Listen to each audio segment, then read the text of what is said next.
Olá, queridos alunos, bem-vindos, a esse vídeo. Nós vamos hoje falar um pouquinho a respeito da arte medieval, que é aquele conteúdo que a professora postou, os arquivos de PowerPoint para vocês. A professora vai falar um pouquinho sobre cada uma. Aí, assim, vale lembrar que a arte medieval, assim como todas as artes, a gente compreende melhor ela quando você estuda um pouquinho do contexto histórico, tá? Então, a arte românica, ela é da Alta Idade Média, a arte gótica da Baixa Idade Média, tá? Então, assim, vamos falar um pouquinho dessa contextualização da arte românica, né? Esse nome, a palavra românica, ela foi atribuída em 1820 por um francês, né, crítico de arte chamado De Calmont, que também era um pintor. Então essa arte ela tem a valorização do cristianismo, ou seja, todas as coisas que se fazem nessa arte é voltada para a questão principalmente do catolicismo, tá?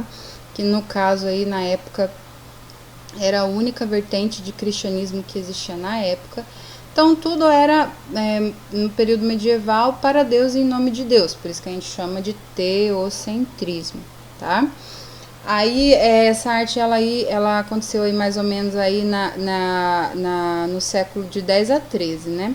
Então assim, essa arte ela vai se concentrar ali na Europa. Quando deu a queda do Império Romano, o Império Romano ele se dividiu em dois, oriental e ocidental. A parte oriental ali surgiu a arte bizantina, como a gente já falou em sala de aula, e a parte ocidental veio a arte que é a arte românica e a arte gótica que nós vamos estudar. Principalmente falando da parte da arquitetura, a gente deve às invasões bárbaras, tá? Que era muito comum naquela época e que por causa dela muito da estrutura da arte românica foi feita. Vamos lá. Tá, então começando a falar de arquitetura, que é um dos pontos principais, a gente pode focar aí em igreja, tá? Principalmente nas igrejas, nos mosteiros, tá? E nos castelos. Anotou? Igreja, mosteiro e castelo.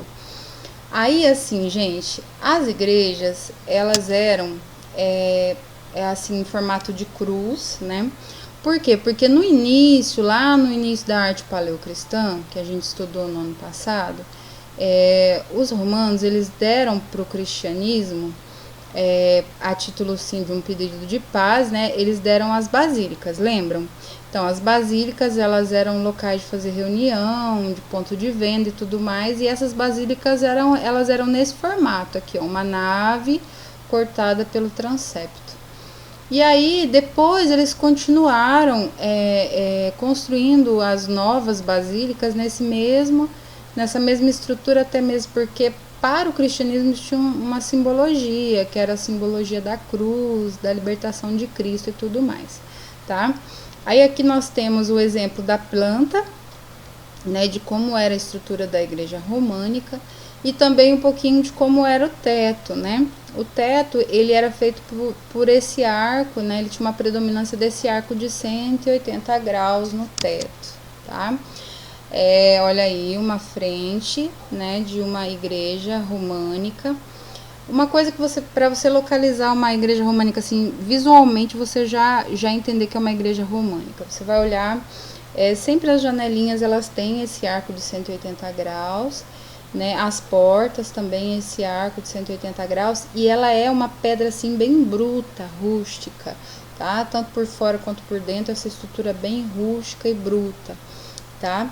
As janelinhas sempre pequenas, por quê? Porque naquela época eles entendiam que para se defender das invasões bárbaras, as paredes elas precisavam ser bem grossas, né? Então nós temos aí paredes bem largas, e aí assim, uma estrutura dessa não aguentaria uma janela grande. Então sempre nas janelas aí da arte românica, vocês vão ver umas janelinhas pequenas. Normalmente, na frente das igrejas românicas eram uma ou duas torres, tá? Então, estão vendo essas torres aqui? Ó? Essas torres normalmente eram um dos sinais de que era uma igreja românica, né? Uma ou duas torres. Olha aí, a professora colocou até um outro exemplo aí, né? Essa outra aí, que é uma torre, apenas uma torre.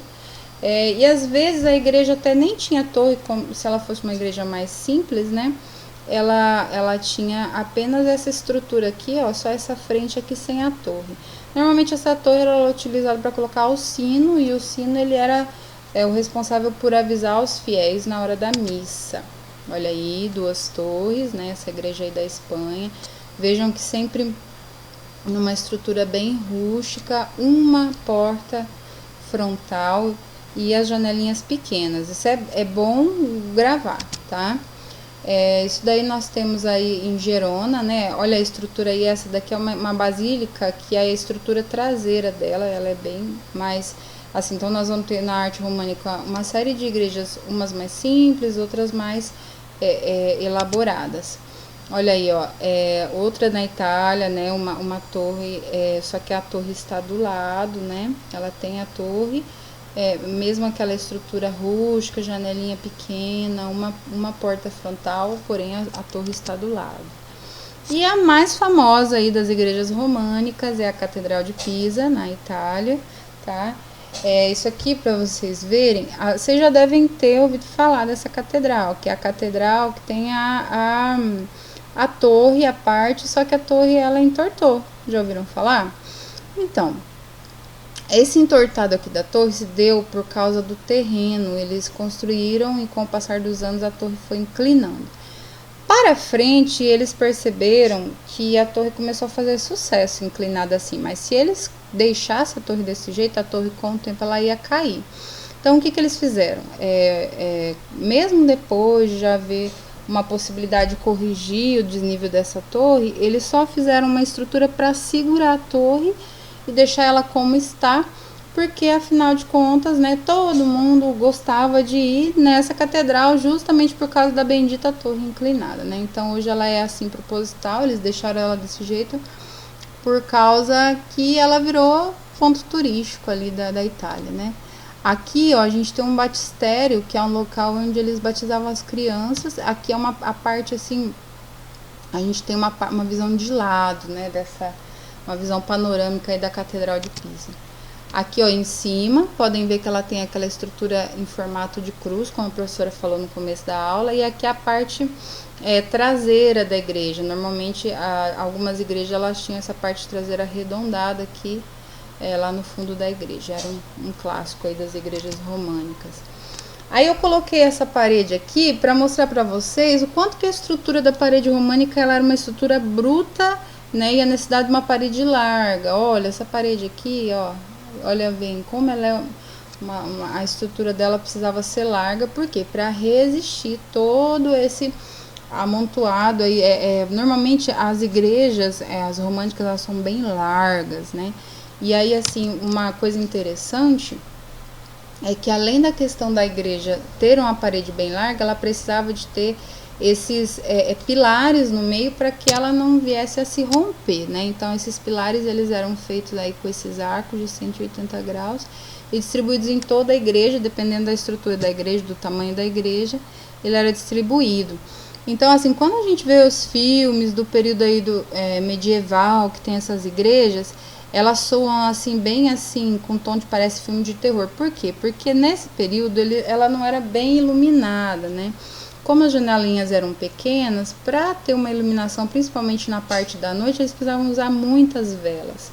Então ele dá aquele ar sombrio, né?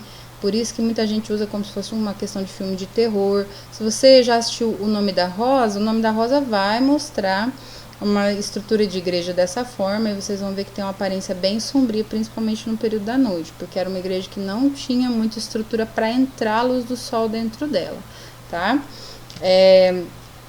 Olha aí um outro exemplo, podemos observar que as paredes são bem largas, né?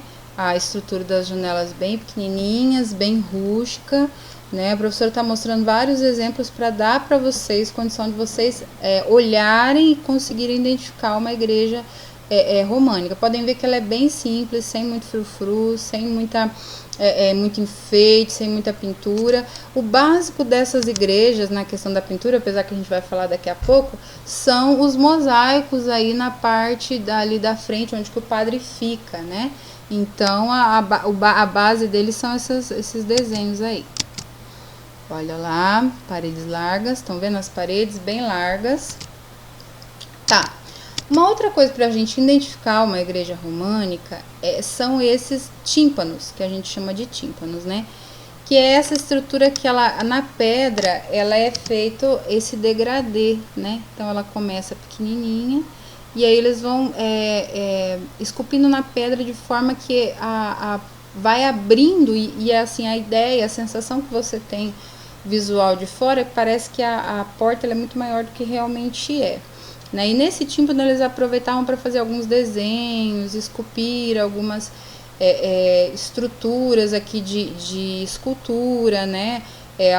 Alguns lugares esculpiam o juízo final, por exemplo, vários santos e tudo mais. Olha lá, outro tímpano.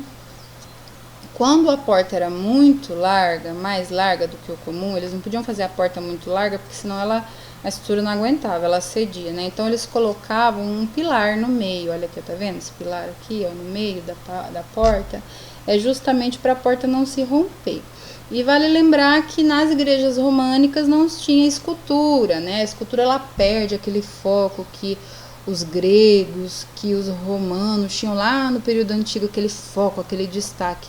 Então a escultura ela serve só para catequizar. Catequizar era ensinar as coisas da Bíblia, as coisas de Jesus. Então a escultura ela vai fazer parte da parede, tá? Em especial desses tímpanos aqui, eles esculpem coisas voltadas para a questão religiosa, tá bom?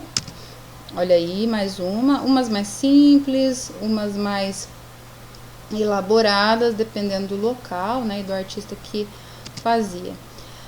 Uma segunda característica de arquitetura do período românico eram os mosteiros. Aí a professora colocou um exemplo de mosteiro. O mosteiro normalmente a estrutura dele era quadrada, tá? Em formato quadrado. Aí aqui no meio tinha um jardim. Ou também eles faziam algumas hortas, né? Campos para cultivo deles próprios. E aí tinha lá a igreja, os claustros, que eram os locais onde os monges rezavam, o refeitório, o dormitório e principalmente a biblioteca, tá? Porque a biblioteca, nesse período,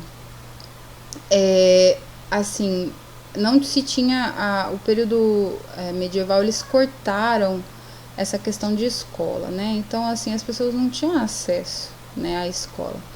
Então, por isso... poucas pessoas tinham direito de estudar ou conseguiam estudar. As pessoas mais ricas pagavam um professor particular e as pessoas que entravam para ser padres ou monges, eles conseguiam estudar através da igreja.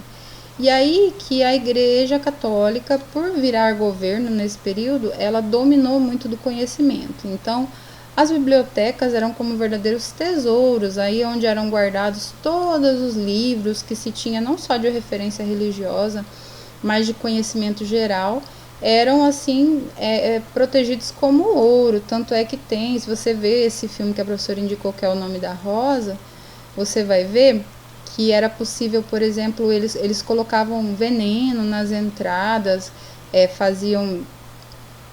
colocavam veneno nos livros para as pessoas não atacarem, não roubarem, não terem acesso ao conhecimento. Então o conhecimento era de domínio da igreja, ninguém tinha. E aí, assim, por causa disso, o povo era mais facilmente manipulado, porque o único conhecimento que o povo tinha acesso era aquilo que lhes era falado, e normalmente o conhecimento que eles tinham era só por acesso à catequização, né? O que eles faziam de ensinar questões religiosas. Então, tudo se desculpava em nome de Jesus, em nome de Deus, tá? Olha lá, aqui o mosteiro, aqui uma estrutura, né, só para mostrar a estrutura quadrada, o jardim no meio. E o terceiro, a arquitetura, eram os castelos, né? Nós temos aí castelos diversos do período medieval. Esse aqui a professora colocou porque é legal, que esse aí foi um monarca, né, da Transilvânia, E esse monarca chamado Vlad, ele virou história, né? Esse Bram aí, que é um escritor, ele escreveu o Castelo do Conde Drácula, né? A história do Drácula por causa desse monarca, que segundo a história conta, ele era matador mesmo, andava matar, sanguinário e tal. Então esse castelo ele existe lá na Transilvânia, mas ele não era, lógico, ele não era um Drácula mesmo, né? Ele era um monarca que era extremamente sanguinário. Olha aí, o castelo na Alemanha. Vocês vão ver que são uns mais elaborados, outros menos elaborados. E por que esses castelos surgiram? No período medieval, como a professora falou no início da aula, esses castelos eles foram construídos pelas pessoas de maior posse para se proteger das invasões bárbaras, tá? Então, por isso que a gente vê, por exemplo, nos filmes, as catapultas, né, aquelas torres, né, que as pessoas se protegiam e tudo mais, aquelas paredes que ninguém conseguia passar, né, aquelas portas.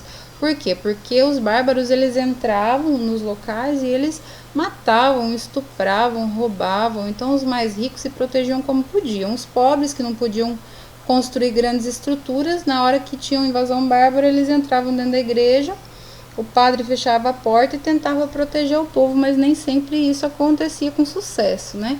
Então os castelos no período medieval foram construídos para proteção mesmo. Vocês já viram algum filme, por exemplo, que tinha aí o castelo no meio da água, com um monte de jacaré em volta, né? Isso nem sempre tem castelos que são construídos no alto das montanhas, outros construídos dentro, em volta de água, né? Mas isso não é uma regra para os castelos. Olha aí, esse castelo mesmo em Portugal é um castelo que ele nem é construído numa estrutura tão alta quanto a gente está acostumado a ver aí nos filmes. Olha esse, gente, que lindo esse castelo lá na Inglaterra, maravilhoso. Falando do interior dos castelos, nem sempre o interior ele prevaleceu tal como ele foi feito no período medieval. Por quê? Porque as famílias que ficaram no castelo, esses castelos eram de posse particular, né? Não do governo. Então, assim, as famílias com o tempo, com a evolução, obviamente, as famílias elas iam aprimorando esses castelos. Esse castelo mesmo aí, ele foi com o tempo, né, a arquitetura, a estrutura dele, de ornamentação, ela foi mexida. Ela não tem a estrutura de um castelo medieval mais, né, por dentro. Apesar de que a maioria por fora permaneceu, por dentro não, tá? Por exemplo, esse castelo aí, ó, que vocês estão vendo, ó, ele permanece algumas coisas no período como foi feito no período medieval, mas a gente tem aí alguns avanços, uns sofás novos, uns carpés, umas coisas que ajudaram aí na evolução da arquitetura por dentro, né? Então eles não permanecem igualzinho como eles eram no início. Se você prestar atenção aqui, você vai ver que esse castelo aqui ele tem também um tímpano, tá vendo? Que é uma das estruturas base da arquitetura aí do período medieval. Aqui é um castelo que manteve a estrutura original do período medieval, tá? Aquela estrutura bem rústica, bem bruta, né? Olha aí, um quarto de estrutura bem rústica também do período medieval, uma cozinha, né? Então, assim, a gente tem aqui uma estrutura mais rústica de acordo com o período aí. Aí essas camas maravilhosas também, né? Uma estrutura aí, mas nem todos os castelos estão assim. Hoje já eles tiveram bastante mudança, principalmente em seu interior. Tá, falando de pintura, a pintura assim, a igreja não investiu muito para que os pintores eles se aprimorassem. O interesse deles era a catequese, então era utilizada para ensinar, né? Aqui a palavra didática quer dizer ensinar. Então era fundamental para eles que as pinturas fossem apenas para que as pessoas aprendessem sobre Jesus, porque pouca gente sabia ler naquela época pela falta de escola, justamente como a professora já citou. Então a gente pode citar aqui os afrescos, os ícones, os mosaicos e as iluminuras, tá? E aí a gente vai ver a deformação e o colorismo. O que é essa deformação e colorismo? a falta de preocupação de reproduzir da forma mais real possível, né? Vocês vão achar assim os desenhos assim bem com cara de pré-escola. Por quê? Porque as pessoas não tinham preocupação em desenhar voltado para o real, assim como os gregos tinham, né? Os romanos se preocupavam muito em desenhar o mais parecido, uma pessoa mais parecida com o real. Então, assim, não há para eles uma preocupação a esse respeito. Aí nós vamos ver aí, né, assim, as pinturas, os afrescos. Afrescos são pinturas que eles faziam com uma tinta chamada têmpera, bem parecido com tinta guache nas paredes. A maioria dos afrescos já sumiu, como a professora já explicou para vocês, por causa que a tinta ela não tem uma resistência. A água se molhar, a tinta vai se perdendo. Se esquentar demais, a tinta vai sumindo. Então, assim, muita coisa se perdeu. E aí temos aí também, por exemplo, a estrutura aí, olha aí, ó, as pinturas bem fora do contexto. Podem olhar, por exemplo, a falta de voltado para o real, né? Assim, umas pinturas bem voltadas assim, infantilizadas, sem preocupação em trazer para o mais real possível. Vale lembrar que também tinha as iluminuras. O que eram as iluminuras? Eram os livros, em especial a Bíblia, né? Feita lá nos mosteiros. Os monges, uma das coisas que além de rezar, ficar lá trancado, rezando e tudo mais, uma das coisas que os monges faziam muito no período medieval eram pegar a Bíblia, né, a estrutura original da Bíblia, e eles iam copiando, não tinha impressora ainda, né? E uma das coisas que eles criaram durante esse período em que eles copiavam a Bíblia eram esses desenhos que eram feitos, né, na Bíblia, né, que depois eles fizeram também em outros livros, não foram feitos apenas na Bíblia, mas que eles mesmos pensaram a respeito disso, né? Então eles faziam essas pinturas para ilustrar aquilo que eles estavam lendo, e também pegavam, por exemplo, a primeira letra do texto e faziam, por exemplo, um B bem caprichado, redondo, desenhado. Com certeza vocês já viram isso quando, por exemplo, assistiram um filme de príncipe e princesa, né? Aí era uma vez, aí abre o livro, aí tá lá, né, aquela letra bem desenhada e às vezes uma figura, isso aí é a iluminura, tá? Olha aí, esse B bem desenhado, cheio de frufru aqui, é uma iluminura que foi feita num pergaminho, tá? Que eram feitas pelos monges, né? Porque eles eram que transcreviam a Bíblia, fazia cópia, eles eram a máquina de xerox do período medieval, tá?